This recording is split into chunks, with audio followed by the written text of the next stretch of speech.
In this video, I'll be talking about the cons of living in China. No country is perfect. Every place has its good elements and not so good.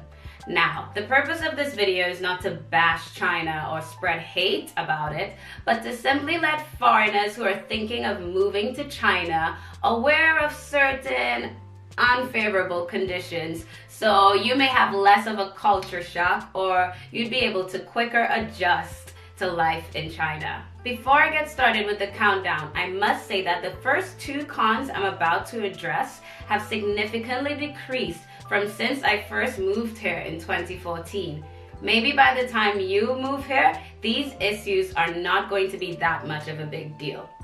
Without further ado, let's cut to the chase. Tell me your story. Tell me what made you change your mind. The first con about living in China, at least for me, is racism, discrimination, and colorism. This is a sensitive one. If you're a black person, a person of color, or any person with dark skin, it is possible that you may encounter some kind of discrimination in China. To get a brief understanding of why many Chinese people may react this way, I left a comment down below about the history and significance of skin color in ancient and current Chinese culture. So if you're up for the read and you're curious to know why, have a look. Fortunately, this negative outcry made by foreigners have seemed to come to the attention of the Chinese government, where clear actions are being made to tackle this issue. Apparently in 2018, an anti-racism law was passed, where according to the Human Resources Article Act number 24, it is written, recruitment information shall not contain discriminatory content in terms of ethnicity, race, gender, religious beliefs, etc. Recently, other examples are being noted through its more diversified presenters and performers in their TV programs, which cast foreigners in their shows. Even though this might not change overnight, it is very commendable to see such a grand effort being made to put an end to this problem. Very great, China. Number 2, pollution. This is also a con that has considerably diminished, especially this year, at least in Beijing. I remember when I first came to China, it was a customary practice to leave the house with your mask on, looking like Sub-Zero, especially in the winter time when many folks deemed it as the apocalypse or the air apocalypse, where you would walk out your house and you just have a look outside and you really be like, yeah, this is it, you know, this is the end because I'm gonna die in this shit today. 500 meters ahead of you, you could not see the building. It was bad.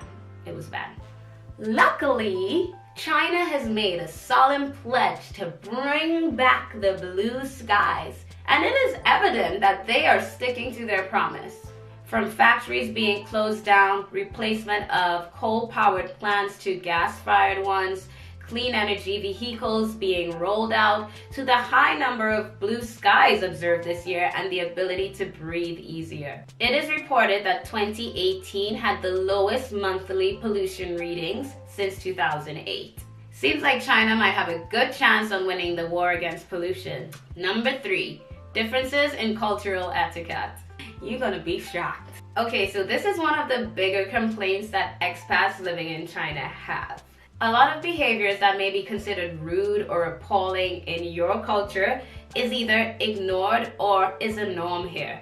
For example, table manners. In your culture, you may find it rude to burp loudly at the table or slurp your food. But in China, it is a sign of compliment to show that you really enjoy and appreciate your delicious meal. Also, screaming across the restaurant from your table to call the waiter. 服务员,服务员,服务员. Normal.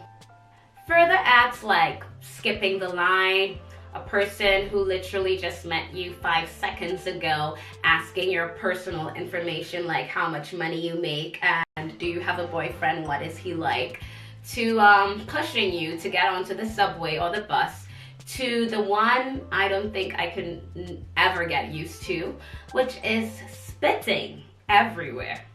And it's not a simple spit. It's accompanied by the most awful sound you will hear, like you're trying to puke out your insides and your intestines onto the floor through your mouth. That's the sound. You don't want to hear it. Yeah, a lot of things. A lot of things. Prepare for the culture shock of your life. Don't say I didn't warn ya. Number 4, you are merely a guest. When in Rome, do as the Romans do. No, not in China. Don't. You can't. Doesn't apply to you. In China, foreigners need to grasp that no matter how well acquainted you are with Chinese culture, how awesome your Chinese language skills are, even if you've married a Chinese local and you're even starting a family with a Chinese person, you will always be a Lao Wai, an outsider in Chinese eyes. This is portrayed in many ways, one being the locals' general attitude towards you. Even though it may be kind, you are constantly reminded that you are a foreigner. For example, someone pointing at me saying, "Why Warren?" It's part of my daily occurrence even after 4.5 years of living here. Also, this is seen in the legal system where there's many things that are almost impossible and super difficult to get. For example, to buy property or to gain permanent residency. It is widely known that there aren't much laws to protect foreigners that are living in China. If, for instance, you were at the wrong place at the wrong time, you were scammed or falsely accused, it doesn't matter if you're innocent with the proof to show. When it comes to taking it to court, 95% of the time, it's going to be in favor of the Chinese person, no matter if they were the ones in the wrong and you were right.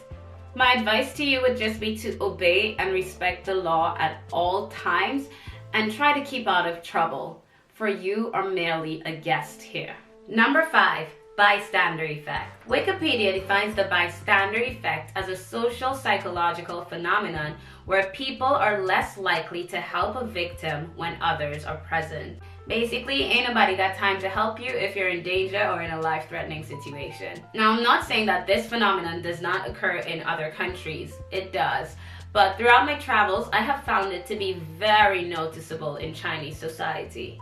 When I raise this concern with my Chinese friends, many of them are quick to refer to a well-known circulating story in the nation from 2006 of a man called Peng Yu who tried to help an elderly lady from a fall and was later held accountable by her and made to pay a large sum of money in her medical bills.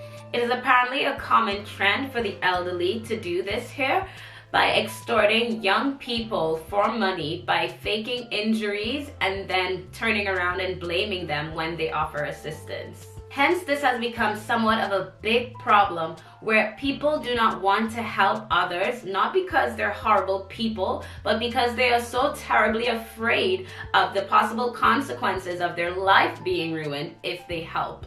Without getting into details about the many heart-wrenching incidents whereby people lost their lives due to bystander apathy, China has become aware of this problem. And here we go again with China stepping up from its weaknesses, has passed a Good Samaritan law, which has said to have taken effect in 2017. I do hope that this is truly enforced so that social trust can be built amongst the people again. For this next one, although a large number of expats complain about restricted internet access as a huge con of living in China, I've chosen not to list this in my cons because there's a simple way of getting around this.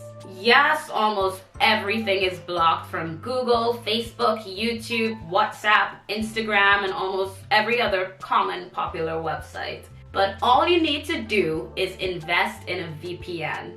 I use ExpressVPN, which costs about $99 US for a yearly subscription, and I can access everything that I need. The free ones usually stop working after a while, so I really advise that you buy one. Also, there are a few built-in VPN browsers that you can download, like Epic Browser and Opera, that work quite well. Alright, so these are my top 5 cons of living in China.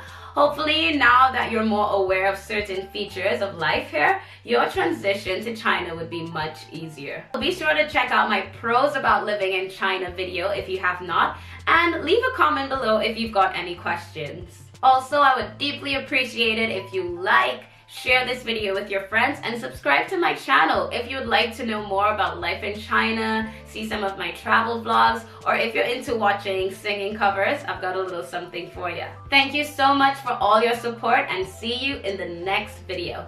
Bye!